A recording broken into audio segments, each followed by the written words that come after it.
صلوات پڑھیں بآواز بلند۔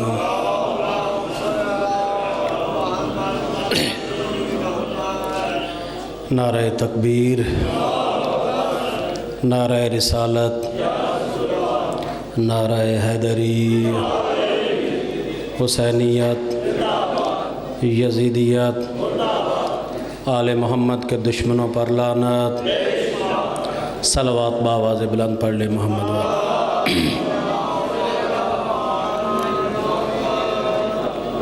اعوذ باللہ السمیع العلیم من الشیطان اللعین الرجیم،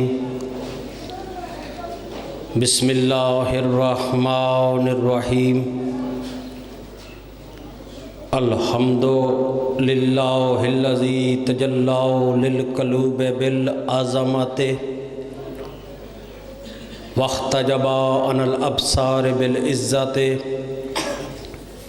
واقتدر علی الاشیاء بالقدرت فالابصار تثبت لرؤیت وتجبر بالعظمت والکبریاء وتعطف بالعز والبر والجلال وتمجد بالفخر والبہاء واستخلص بالنور والضیاء۔ خالق لا نظیر لہ، واحد لا ند لہ، الہ لا ثانی ماؤہ، وفاطر لا شریک لہ، ورازق لا معین لہ، الاول بلا زوال والدائم بلا فناء والقائم بلا عناء والمومن بلا نہایت والمبدی بلا آمد والثانی بلا آحد والرب بلا شریک۔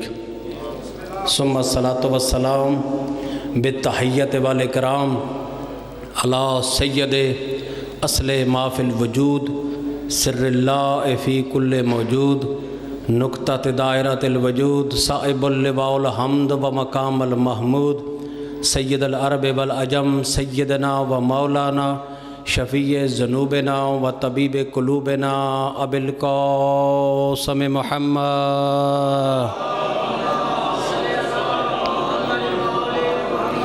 وعلی اہل بیتہ الطیبین الطاہرین الشرفاء المعصومین المظلومین الہادیین المہدیین المنتخبین المنتجبین العابدین الشاکرین الحامدین الزاہدین الراشدین الذین اذہب اللہ عنہم الرجس وطاہرہم تطہیرا۔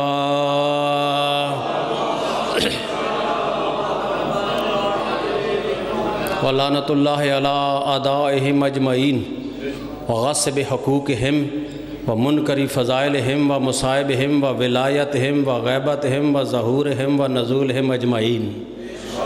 اما بعد فقط قال اللہ سبحانہ وتعالی فی کلامہ المجید وفرقانہ الحمید وقولہ الحق واصدق القائلین۔ بسم اللہ الرحمن الرحیم۔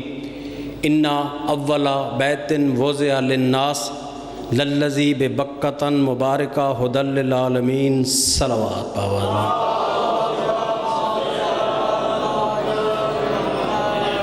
دعا ہے کہ خالق لم یزل بانیان مجلس کے والد مرحوم جناب سید شاہ حسین صاحب کو جنت الفردوس میں اعلیٰ مقام عطا فرمائے۔ بانیان مجلس کی محنت کو مالک اپنی بارگاہ میں شرف قبولیت عطا فرمائے۔ جتنے حاضرین تشریف فرما ہیں مالک سب کو اجر کثیر عطا فرمائے۔ ہمارے راہبر و قائد سرکار آغا سید حامد علی شاہ موسفی النجفی کے درجات بلند ہوں، اور ہمارے موجودہ سربراہ جناب قبلہ علامہ سید حسین مقدسی صاحب تھوڑی دیر بعد انشاءاللہ وہ بھی تشریف لانے والے ہیں۔ مالک ان کی زندگی دراز فرمائے، اور وہ جو مشن لے کر چلے ہیں سرکار آغا سید حامد علی شاہ موسفی النجفی کا، پوری قوم کو اللہ یہ توفیق عطا فرمائے کہ سید زادے کا ساتھ دے سکے۔ صلوات پڑھ لیں بآواز بلند محمد۔ گزارش یہ ہے کہ مہینہ ہے رجب کا، اور رجب کا مہینہ جیسے ہی رجب کا نام آئے لوگوں کے ذہن میں مولود کعبہ آ جاتا ہے۔ اسی لیے میں کہا کرتا ہوں کہ جب کبھی ماہ رجب صحن حرم سے گزرا۔ آپ نے ذاکرین کو سنا ہے، اپنے انداز میں سنا ہے، آپ نوکر کو بھی سن لیجئے گا۔ جب کبھی ماہ رجب صحن حرم سے گزرا، مسکراتے ہوئے کعبہ کو علی یاد آیا۔ مسکراتے ہوئے کعبہ کو علی یاد آیا۔ کیوں یاد نہ آئے؟ اس لیے کہ کعبہ کو کعبہ بنانے والا علی آ گیا ہے۔ کعبہ پہلے بھی موجود تھا، اسی مقام پر موجود تھا، لیکن کعبہ اس مقام پر موجود ہونے کے باوجود اس منزلت پر فائز نہیں تھا جس منزلت پر فائز اسے علی نے کیا ہے۔ تو جو کعبے کو کعبہ بنا دے اس کو علی کہتے ہیں۔ اور اسی مناسبت سے میں نے قرآن کی آیت آپ کے سامنے تلاوت کرنے کا شرف حاصل کیا ہے۔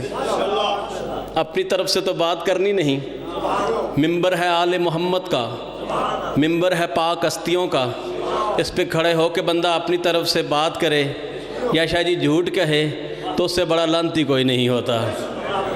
اب آئیے، جو گفتگو میں نے کی ہے، جو چند باتیں میں نے کی ہے، ان کی تائید قرآن سے کرنا چاہتا ہوں۔ زندگیاں دراز ہوں، آپ کی صحت و سلامتی ہو۔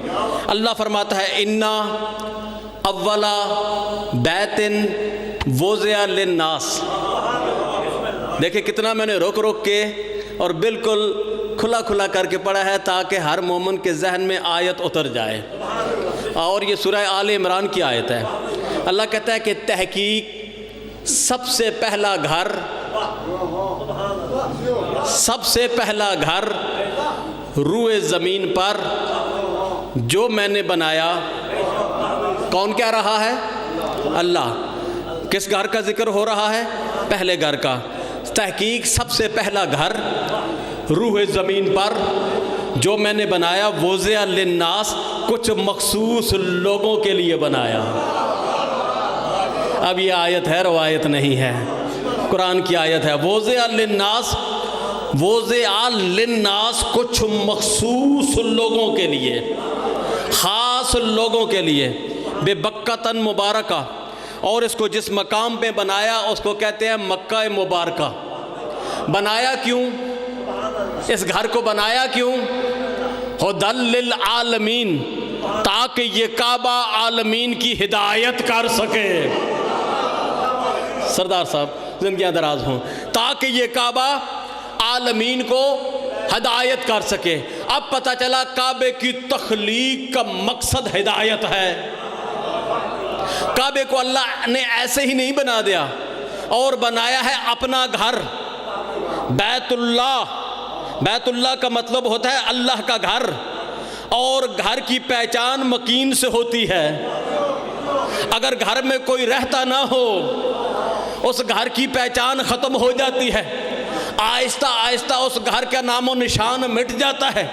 لیکن اللہ وہ ہے جو جسم و جسمانیت سے مبرہ ہے، ذہنوں میں وہ آتا نہیں، عقلوں میں وہ سماتا نہیں، لیکن اس کو اللہ نے اپنا گھر قرار دیا ہے، بیت اللہ قرار دیا ہے۔ اور اس لیے بیت اللہ قرار دیا ہے تاکہ یہ عالمین کو ہدایت کر سکے۔ اب جتنے بھی حاجی جاتے ہیں، جتنے بھی عمرہ کرنے والے جاتے ہیں، ان سے پوچھئے گا جب آپ کعبہ میں گئے تھے، کعبہ نے آپ کو کیسے ہدایت کی ہے؟ کعبہ نے آپ کے کان میں ہدایت کی ہے کہ پاکستان میں جا کے چوری نہ کرنا۔ کعبہ نے آپ کو خواب میں آ کر یہ کہا ہے کہ پاکستان میں جا کر اچھے اچھے کام کرنا۔ کعبہ نے تمہیں بول کے کہا ہے کہ آؤ میں تمہیں بتاؤں کہ یہ اچھا کام کرنا ہے، یہ اچھا کام کرنا ہے، یہ نیکی کرنی ہے، اس برائی سے بچنا ہے۔ اب اللہ نے کہا ہے کہ یہ عالمین کے لیے ہدایت ہے، لیکن کعبہ بولتا نہیں ہے، پھر وہ ہدایت کیسے کرتا ہے؟ یہ موقع اس وقت جا کے سمجھ میں آیا جب 13 رجب کو امیر المومنین یعقوب الدین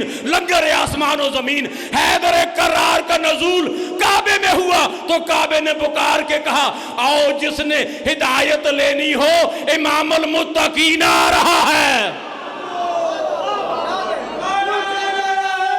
حیدری آؤ آؤ، اگر ہدایت لینی ہے، میں ہدایت نہیں کرتا، ہدایت یہ کرتا ہے۔ اب پتہ چلا جو 13 رجب کو کعبہ میں آئے وہ ہادی ہوتا ہے۔ کعبہ بذات خود ہدایت نہیں کرتا، وہ تو پتھروں سے اور اینٹوں سے بنا ہوا ایک گھر ہے۔ ہدایت وہ کرتا ہے جو کعبہ کا مکین ہو۔ آپ ہری پور سے تشریف لائے ہیں، مولا آپ کی زندگی دراز فرمائے۔ کعبہ ہدایت نہیں کرتا، جو 13 رجب کو کعبہ میں آئے وہ ہادی بن کے آتا ہے، اور جو کعبہ کی چھت پہ کھڑے ہو کے آذان کہے وہ مہدی کہلاتا ہے۔ حیدری حیدری، تو جو ہے میرے دوستو یا نہیں؟ جو 13 رجب کو کعبہ میں آنے والا ہے وہ ہادی ہے، اور جو کعبے کی چھت پہ کھڑے ہو کے آذان کہے وہ مہدی ہے۔ ہدایت اور مہدیت کا تعلق کعبے سے ہے، اور کعبے کے وارثوں کو علی اور مہدی کہتے ہیں۔ اب دوسری آیت پڑھنے لگا ہوں۔ یہ جو آیتوں کا ذخیرہ ہے نا، یہ میرے مرشد آغا سید احمد علی شاہ موسوی النجفی کی عطا ہے، یہ ان کی دعا ہے جو آپ کو سنانے لگا ہوں۔ دوسری آیت پڑھنے لگا ہوں۔ اللہ کہتا ہے کہ وَإِذْ جَعَلْنَا الْبَيْتَ مَثَابَةً لِلنَّاسِ وَأَمْنًا۔ پہلے میں نے آیت پڑھی سورہ آل عمران کی، اب پڑھنے لگا ہوں سورہ بقرہ کی آیت، پہلے پارے سے دوسرے پارے سے، کہ وَإِذْ جَعَلْنَا الْبَيْتَ مَثَابَةً لِلنَّاسِ وَأَمْنًا۔ کیا میرے حبیب اس وقت کو یاد کرو جب میں نے اس بیت اللہ کو پوری کائنات کے لیے ثواب کا مقام قرار دیا۔ کچھ جذباتی اور کچھ رک کے مکس گفتگو سنو، تاکہ جو تقریر کا حاصل ہے وہ آپ کو سناؤں۔ وَإِذْ جَعَلْنَا الْبَيْتَ مَثَابَةً لِلنَّاسِ وَأَمْنًا، کہ حبیب اس وقت کو یاد کر جب میں نے اس بیت اللہ کو مقام ثواب اور پوری دنیا کے لیے امن کا گھر قرار دیا۔ وَاتَّخِذُوا مِن مَّقَامِ إِبْرَاهِيمَ مُصَلًّى، تو جو ہے یا نہیں ہے؟ پھر ہم نے اسی کعبہ میں ایک مقام ابراہیم ہے جس کو پوری کائنات کے لیے سجدہ گاہ بنایا۔ وَعَهِدْنَا إِلَىٰ إِبْرَاهِيمَ وَإِسْمَاعِيلَ، کعبہ بنانے کے لیے میں نے جس مستری اور مزدور کا انتخاب کیا، وہ کوئی عام مستری نہیں تھا، وہ کوئی عام مزدور نہیں تھا، ایک خلیل اللہ تھا، ایک ذبی اللہ تھا۔ تو جو ہے یا نہیں ہے؟ قرآن پڑھ رہا ہوں آپ کے سامنے۔ وَعَهِدْنَا إِلَىٰ إِبْرَاهِيمَ وَإِسْمَاعِيلَ، یہ جو کعبہ بنانے والے تھے، ایک ابراہیم تھے، ایک اسماعیل تھے، یہ جو اب دیوارہ کعبہ بلند کر رہے تھے، پھر ہم نے ان دونوں سے ایک عہد لیا، ایک میثاق لیا، ایک وعدہ لیا۔ کون سا؟ ان طاہرہ بیتی للطائفین والعاکفین والرکع السجود۔ تو جو ہے یا نہیں کہ اے خلیل اور ذبیح، دونوں مل کر بیت اللہ کو بناؤ اور اس کو پاک و پاکیزہ کرو، ایسا پاک و پاکیزہ کرو کہ لوگوں نے اس کا طواف کرنا ہے، لوگوں نے اس میں اعتکاف بیٹھنا ہے، لوگوں نے آ کر اس میں رکوع اور سجدے کرنے ہیں، اس کی طرف رخ کر کے نمازیں پڑھنی ہیں۔ اب پتہ چلا پوری کائنات کا مرکز جس مقام کو اللہ نے قرار دیا اس کو بیت اللہ کہتے ہیں۔ اور جب بیت اللہ کی خلقت ہوئی، اللہ نے ابراہیم اور اسماعیل سے یہ عہد لیا کہ اس کو پاک و پاکیزہ کرو، تاکہ لوگ طواف کریں، تاکہ لوگ اعتکاف بیٹھیں، تاکہ لوگ رکوع اور سجدے کریں۔ اس بات کو سمجھنا ہے، یہی بات آپ کو سمجھانی ہے کہ لوگوں نے طواف کرنا ہے۔ طواف سمجھ میں آتا ہے، جو حاجی جاتا ہے بیت اللہ کا طواف کرتا ہے، اگر طواف نہ کرے تو حج مکمل نہیں ہوتا۔ طواف ہوتا ہے، اور ایک بات اور کہہ دوں، بدن پہ جامہ احرام اور دل میں بغض علی۔ تو جو ہے یا نہیں ہے؟ بدن پہ جامہ احرام اور دل میں بغض علی، تیرے نصیب کا چکر ہے یہ طواف نہیں ہے۔ نعرہ حیدری!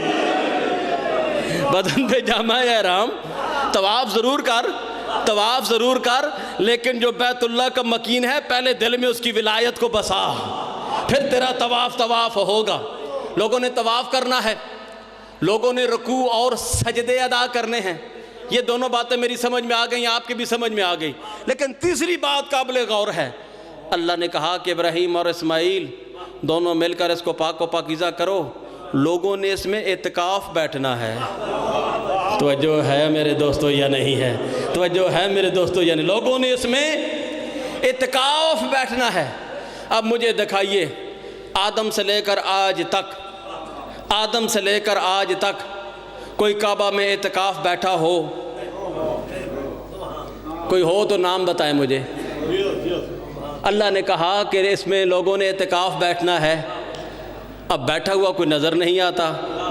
اللہ مولا آپ کو سلامت رکھے، میرا مسئلہ آپ نے حل کر دیا ہے، لیکن میں تھوڑی دلیل سے بات کروں گا، آگے بڑھوں گا انشاءاللہ۔ اس پر ایڈوانس نعرہ میں آپ سے طلب کرتا ہوں چونکہ آپ نے مجھے لقمہ دے دیا ہے۔ اب سنیے، اللہ نے کہا کہ لوگوں نے اس میں اعتکاف بیٹھنا ہے۔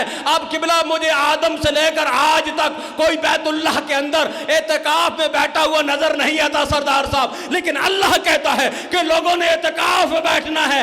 اعتکاف کی کم از کم مدت 3 دن ہوتی ہے۔ 3 دن کم از کم کعبہ کے اندر کسی نے قیام کرنا ہے۔ 3 دن تک کعبہ کے اندر کم از کم کسی نے قیام کرنا ہے۔ اب اور تو مجھے کوئی نظر نہیں آتا، ایک بی بی نظر آتی ہے جو 3 دن کعبہ کے اندر قیام کرتی ہے۔ اللہ عرش پہ یہ اعلان کرتا ہے، اے فاطمہ بنت اسد، تو بے غم ہو کر کعبہ کے اندر چلی جا، 3 روز قیام کر۔ تیرے اس 3 روز کے قیام کو اگر میں اعتکاف میں تبدیل نہ کر دوں تو اللہ میرا نام نہیں ہے۔ بسم اللہ۔ اگر تیرے اس 3 روزہ قیام کو میں نے اعتکاف میں تبدیل نہ کر دیا تو اللہ میرا نام نہیں ہے۔ اب جابر شاہ جی نے اعلان کیا، ناظم منبر اور بھی جو ہوتے ہیں جہاں جاتا ہوں اعلان کرتے ہیں کہ خطیب ولایت علی خورشید حیدر جوادی آپ کے سامنے ذکر آل محمد بیان کریں گے۔ سردار صاحب ایک جگہ پہ میں گیا تھا، ایک بندے نے کہا پلا تو خطیب ہے، پردہ مولدی ولایت ہے، کچھ لوگوں تے اثر نہیں ہوتا، تو جو ہے یا نہیں ہے؟ میں نے کہا ان لوگوں پہ اثر ہونا بھی نہیں چاہیے۔ پھر قرآن پڑھنے لگا ہوں آپ کے سامنے، میں نے کہا تھا جو گفتگو کروں گا قرآن سے کروں گا۔ اب قبلہ میں نے کہا کہ ان پر اثر ہونا بھی نہیں چاہیے۔ انہوں نے کہا کیوں؟ میں نے کہا قرآن کی آیت کہہ رہی ہے، یہ بھی قرآن کی آیت کہہ رہی ہے کہ ان لوگوں پہ اثر نہیں ہونا چاہیے۔ انہوں نے کہا جی وہ کیسے؟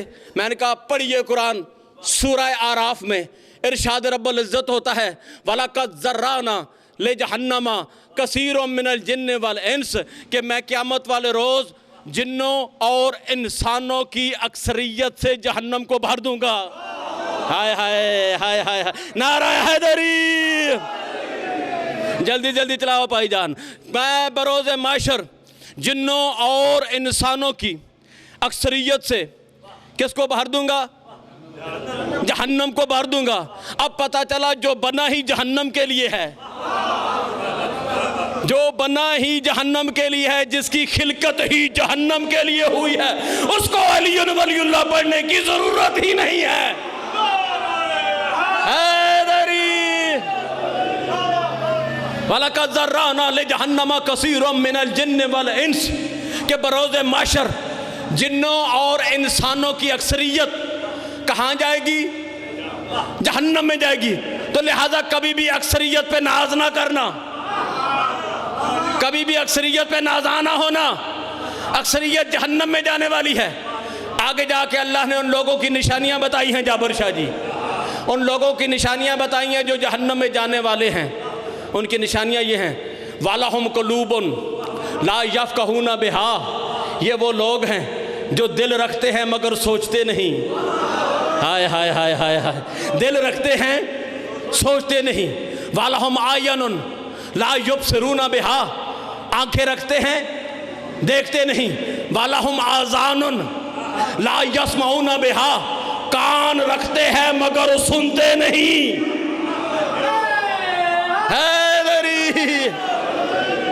دل رکھتے ہیں سوچتے نہیں، آنکھیں رکھتے ہیں دیکھتے نہیں، کان رکھتے ہیں سنتے نہیں۔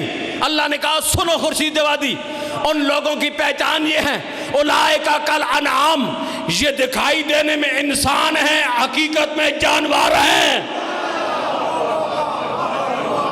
قرآن قرآن قرآن قرآن، لوگ کہتے ہیں قرآن سے دکھاؤ، تو مجھے غالی کہتا ہے، علی ولی اللہ پڑھنے کی وجہ سے چانڈیو صاحب میں جب ولایت علی پڑھتا ہوں کہتے ہیں یہ غالی ہے، یہ نصیری ہے، یہ مشرک ہے۔ اللہ نے کہا کہ یہ تجھے غالی اور نصیری اور مشرک ہیں، تو انہیں قرآن سے بتا کہ یہ وہ ہیں جو جہنم کی غذا ہیں اور جانور ہیں۔ اولئک کالانعام، یہ جانور ہیں، صرف جانور ہی نہیں ہیں، بل لہم اذل، جانوروں سے بھی بدتر ہیں۔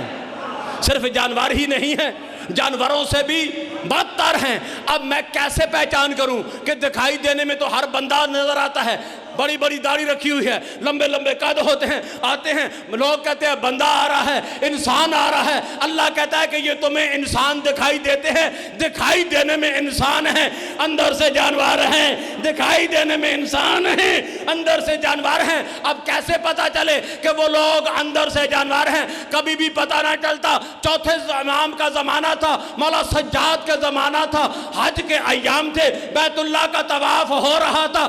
ایسے عالم میں منہال نے کہا مولا بہت کثیر تعداد میں حاجی آئے ہیں۔ مولا نے کہا حاجی کم ہے، رش زیادہ ہے۔ حاجی کم ہے، رش زیادہ ہے۔ حاجی کم ہے، رش زیادہ ہے۔ منہال کہتا ہے مولا مجھے تو ہزاروں لاکھوں کی تعداد میں حاجی دکھائی دے رہے ہیں، آپ کہتے ہیں کہ یہ رش ہے۔ مولا نے کہا تجھے اب سجاد دکھاتا ہے کہ ان لوگوں کی حقیقت کیا ہے۔ اب مولا نے دست امامت منہال کی آنکھوں پہ پھیرا۔ اب کہا منہال آنکھیں اٹھا اور دیکھ یہ کون ہے۔ اب جو منہال نے دیکھا لاکھوں کے مجمع میں کوئی چند انسان تھے، باقی سارے کوئی کتا تھا، کوئی سور تھا، کوئی ریچھ تھا، کوئی بندر تھا، کوئی کس نجس جانور کی صورت میں تھا، کوئی کس نجس جانور کی صورت میں تھا۔ منہال ڈر گیا، منہال کام کیا، اس نے کہا مولا و آقا مجھے تو سارے انسان دکھائی دے رہے تھے، جب آپ نے دکھایا مجھے یہ جانور کیوں دکھائی دے رہے ہیں؟ ڈھوک وجن والو، ٹیکسلا والو، تقریر کا نچوڑ پیش کرنے لگا ہوں، دیکھوں گا کہ کون کون سید عزادار سنے گا مولا کا فرمان اور اپنے عقیدے کو جوان کرے گا۔ مولا نے کہا منہال اب تو نے دیکھا ہے کہ ان لوگوں کی اوقات کیا ہے؟ منہال نے کہا مولا ایسا کیوں ہے؟ مولا نے فرمایا سن منہال اور جا کے زمانے والوں کو بتا لِأَنَّهُمْ قَلُوبُهُمْ خَالِيَةً عَنْ وِلَایَتِ جدی علی ابن ابی طالب، یہ وہ لوگ ہیں جن کے دل میرے دادا علی کی ولایت سے خالی ہیں۔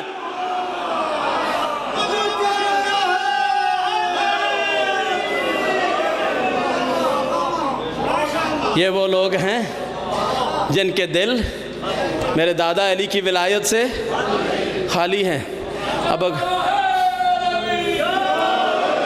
ایک کتنا بڑا نعرہ لاؤ نا جو بابا ناصر شاہ اور یہ آ کے پیچھے بہ گئے نے میرا دل جائے حیدری۔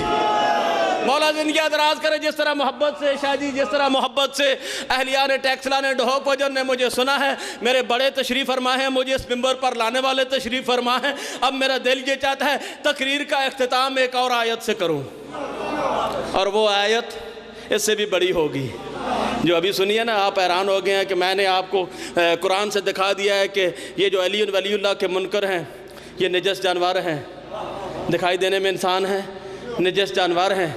اب اگلی آیت سنو، سورہ نحل میں اللہ فرماتا ہے یعرفون نعمت اللہ ثم ینکرونہا واکثرہم الکافرون۔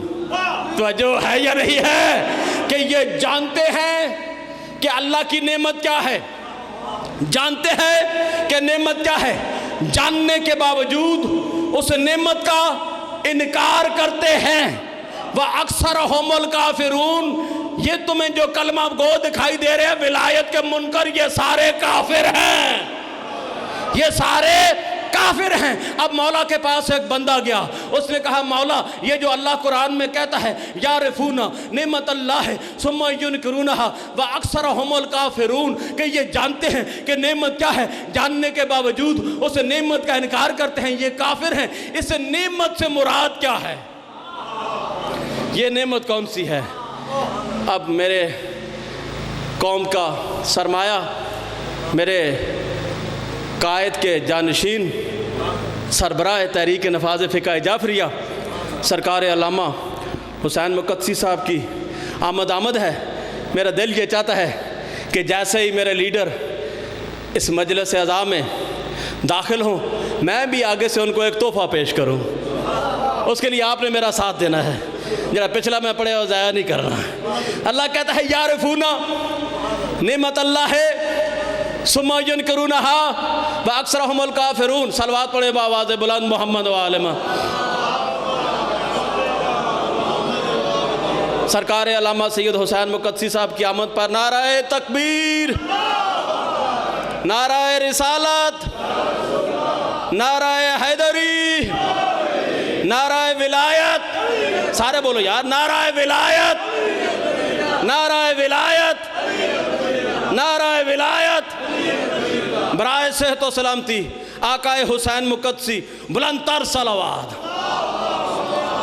اجازت ہے قبلہ، میں دقیقہ پیش کر رہا تھا اور گزارشات کر رہا تھا، اور جو ساری گفتگو کی ہے اس کا نتیجہ پیش کرنا چاہ رہا تھا۔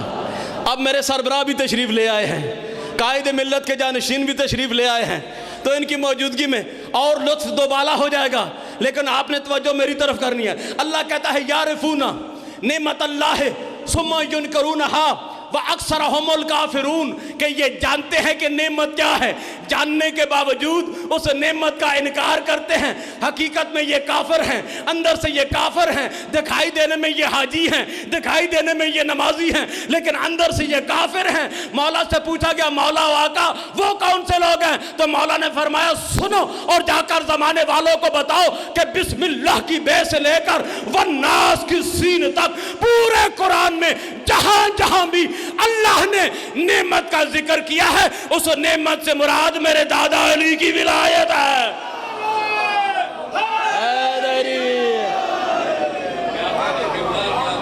مولا آپ کی زندگیاں دراز فرمائے، آپ سلامت و آباد رہیں۔ میری گفتگو تمام ہوئی، اب سرکار کی آمد پر ایک جملہ مصیبت کا سماعت فرما لیجئے، اور اس کے بعد قبلہ و کعبہ ممبر پر تشریف لائیں گے۔ اگر اس دنیا کو علی کی ولایت سمجھ میں آ جاتی، علی کی شریف اور پردیدار بیٹیاں کوفہ و شام کے بازاروں میں ننگے سر ایک چادر کا سوال نہ کرتی۔ میرے سامنے سید تشریف فرما ہیں، علماء کرام تشریف فرما ہیں، ذاکرین اعظام تشریف فرما ہیں۔ خطیب آل محمد علامہ اظہر حسن زیدی صاحب فرمایا کرتے تھے کہ دین اللہ کا بچ گیا، کلمہ نبی کا بچ گیا سیدزادہ، شریعت مطہرہ اسلام کی بچ گئی اور گھر علی کا اجڑ گیا۔ پھر خطیب آل محمد رو کے فرمایا کرتے تھے اس طرح کسی نبی کے بیٹے نہیں اجڑے جس طرح علی کی بیٹیاں اجڑ گئی۔ جب آباد تھا مدینہ، اتنا آباد تھا کہ ملائکہ در پہ آ کے سلام کیا کرتے تھے، انبیاء رک رک کے سجود و سلام کیا کرتے تھے۔ جب اجڑا تو ایسا اجڑا کہ آج تک آباد نہیں ہوا۔ ایک جملہ میں نے کہنا ہے، 21 رمضان تھی، امیر المومنین علی ابن ابی طالب کا وقت شہادت قریب آیا نا عزادارو، مولا کائنات نے فرمایا میری ساری اولاد ملنے کے لیے آئی، شام کی ملکہ نظر نہیں آ رہی، وہ میری شرم و حیا والی فاتح شام بیٹی کہاں ہے؟ حسن و حسین رو کے کہتے ہیں بابا جان ساری زندگی آپ کے سامنے نہیں آئی، ابھی بھی یہاں پر موجود ہے لیکن پردے میں کھڑی ہو کے رو رہی ہے۔ اب سیدوں سے معافی مانگ کر سردار صاحب ایک جملہ کہوں گا، اسی پہ گفتگو تمام کر دوں گا۔ امیر کائنات کہتے ہیں اے میری شرم و حیا والی بیٹی، ایک مرتبہ میری خواہش ہے، میری آخری حسرت ہے کہ میرے سامنے بیٹھ کے تو قرآن کی تلاوت کر تو میں سنوں، میرے سامنے تو قرآن پڑھ تو میں سنوں۔ ایک میں تیری تلاوت قرآن سننا چاہتا ہوں، اور دوسرا میں یہ چاہتا ہوں اپنی آنکھوں سے دیکھوں، مجھے گھر کے صحن میں چند قدم چل کے دیکھا، مجھے گھر کے صحن میں چند قدم چل کے دیکھا۔ عزاداراں نے مظلوم کربلا چلنے کا نام آیا، بی بی نے کہا بابا میں کیسے چلوں، مجھ سے چلا نہیں جاتا، میں کبھی چلی جو نہیں نہیں ہوں. ایک مرتبہ کہا ہاں میری بیٹی میں باپ ہو کے نہیں امام ہو کے حکم دیتا ہوں. ایک مرتبہ گھر کے صحن میں مجھے چل کے دیکھا, عزاداروں 9 کنیزوں نے سہارا دیا. شام کی ملکہ نے سر پہ بھرکا اوڑا, گھر کے صحن میں بابا کے سامنے 18 بھائیوں کی موجودگی میں علی کی بیٹی 2 قدم چلی تھی, تھک کے بیٹھ گئی. کہا بابا میں تھک گئی ہوں.